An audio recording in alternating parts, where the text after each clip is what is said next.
Assalamualaikum warahmatullahi wabarakatuh, teman-teman sekalian. Belakangan ini banyak sekali video-video yang beredar tentang bagaimana orang wudhu di dalam melaksanakan ibadah umroh dan sejenisnya hanya dengan memakai sprayer sebagaimana video-video berikut ini. Tapi dia meleleh. Meleleh.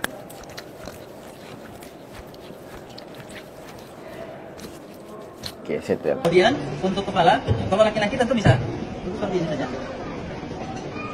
Tapi kalau untuk perempuan, nah itulah lagi-lagi nikmatnya menggunakan jilbab besar. Kalau memang memungkinkan untuk bisa memasukkan tangan ke dalam jilbab untuk kepala. Tapi kalau teman-teman repot, teman-teman bisa bawa semprotan. Kemudian teman-teman caranya pasang niat sambil jalan nggak apa-apa. Nah untuk tangan ini kalau kita perempuan tidak perlu sing-singkan lengan baju. Cukup basuh saja lengan bajunya, insya Allah nggak apa-apa. Di dalam video-video tersebut teman-teman bisa melihat bagaimana praktik yang disarankan oleh para narasumber dengan wudhu memakai sprayer.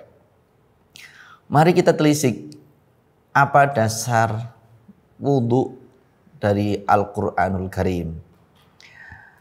Di antaranya adalah perintahnya Allah yang berbunyi, ya ayyuhalladzina amanu idza qumtum ilas salati faghsilu wujuhakum wa aydiyakum ilal marafiqi wamsahu bi ru'usikum wa arjulakum ilal ka'bayn. Perintahnya, wahai orang-orang yang beriman, jika kalian hendak melaksanakan salat maka faghsilu wujuhakum, maka basuhlah wajah kalian, tangan kalian yang jumlahnya 2, terus kemudian usaplah kepala kalian, lalu basuhlah kaki kalian sampai mata kaki. Faghsilu wujuhakum, perintahnya dalam konteks wajah dan tangan serta kaki itu pakai kata ghasala.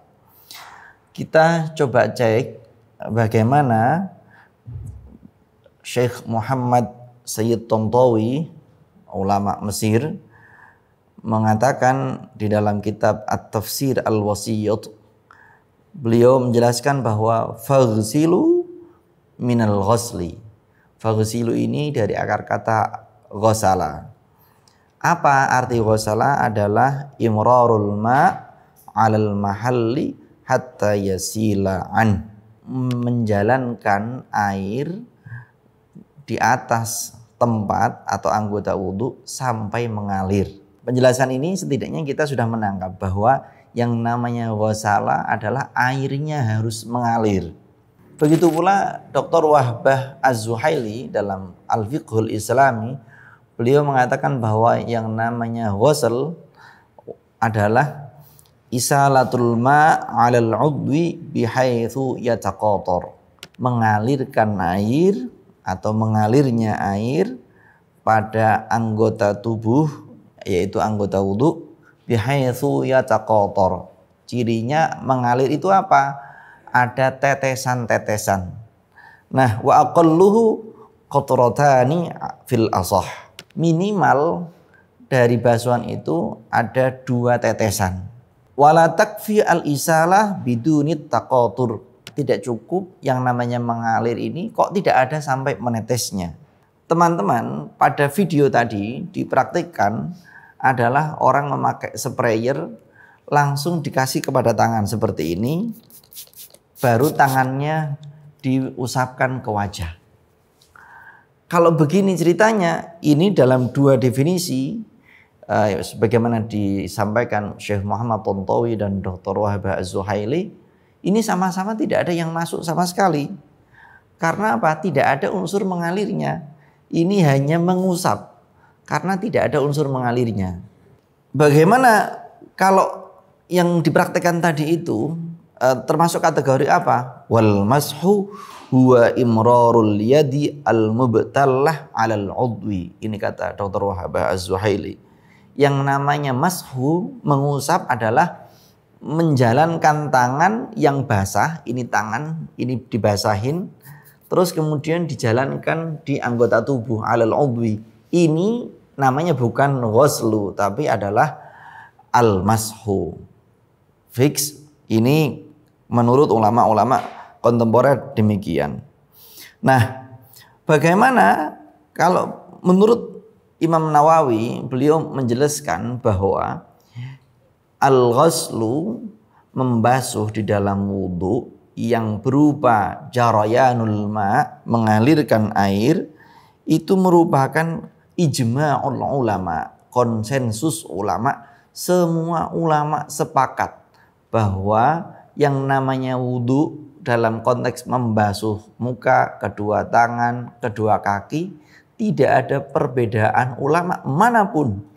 Semuanya mengatakan harus dengan kata al-ghuslu sebagaimana perintahnya Al-Quran, yaitu harus membasuh. Di dalam kitab madhab Syafi'i klasik, misalnya di dalam Hasyiah Al-Bajuri, Syekh Ibrahim Al-Bajuri mengatakan bahwa wala budda min jaryil ma, harus mengalirkan air, fala yakfi masul ma min ghairi jarayanin, maka tidak cukup hanya mengusapkan air di tubuh tanpa ada aliran-aliran. Li'annahu la yusamma ghuslan, karena hal tersebut tidak dinamakan sebagai ghusl.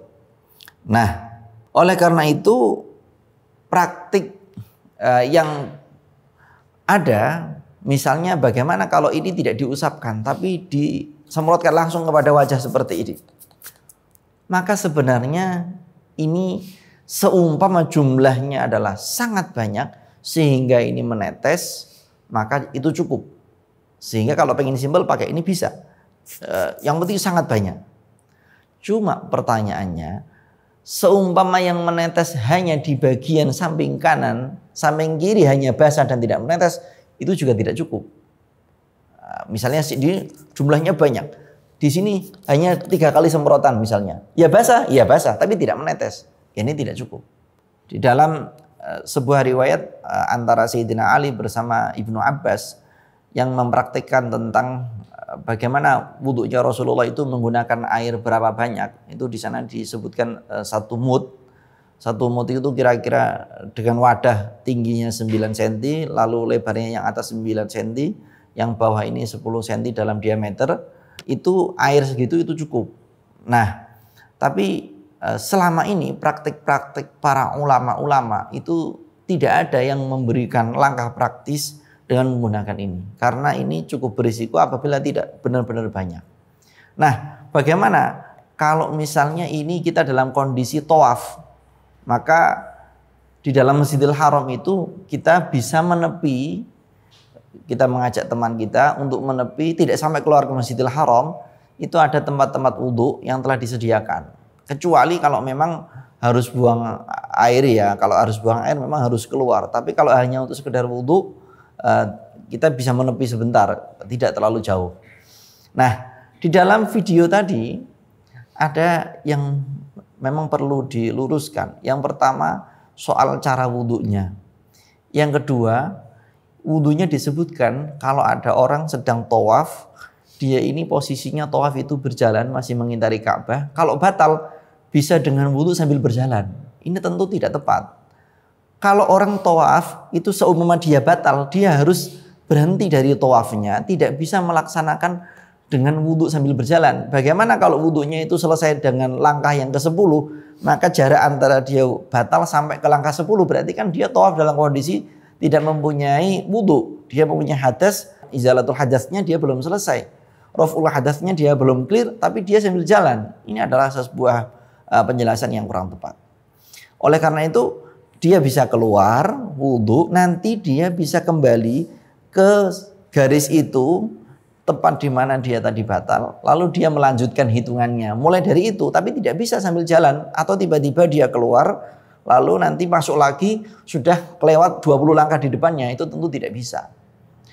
Begitu pula yang dijelaskan tadi, orang kalau perempuan wudhu di depan publik maka tidak perlu membuka auratnya dengan membuka lengan bajunya, karena ini risiko terbuka aurat, tentu penjelasan ini tidak tepat.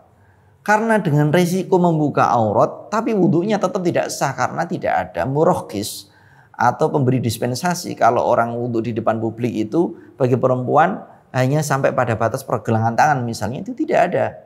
Yang ada adalah caranya dia mencari tempat yang private, dia buka lengannya sampai pada batas yang telah ditentukan, dia menyelesaikan wudhunya seperti itu. Oleh karena itu kami berharap teman-teman sekalian untuk mencari referensi-referensi yang kredibel, yang otoritatif, sehingga kita tidak menemukan atau tidak mengambil konten yang tidak tepat untuk kita gunakan dan kepada orang-orang yang kita sayangi. Semoga bermanfaat. Assalamualaikum warahmatullahi wabarakatuh.